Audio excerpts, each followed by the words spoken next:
आणि शिक्षक मतदारसंघाची निवडणूक जाहीर झालेली आहे।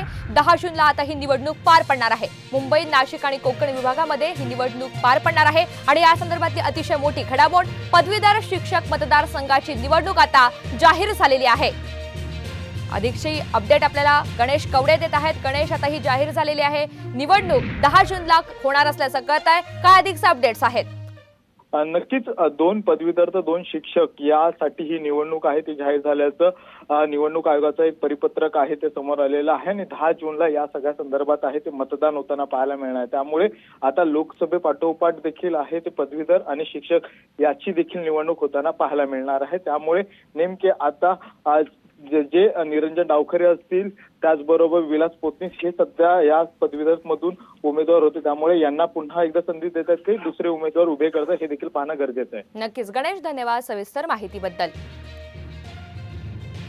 पदवीधर शिक्षक मतदारसंघाची निवडणूक जाहीर झालेली आहे। 10 जूनच्या तारखेवर आता शिक्कामोर्तब झालेला आहे। 10 जूनला ही निवडणूक पार पडणार आहे आणि मुंबई, नाशिक, कोकण विभागात ही निवडणूक होणार आहे।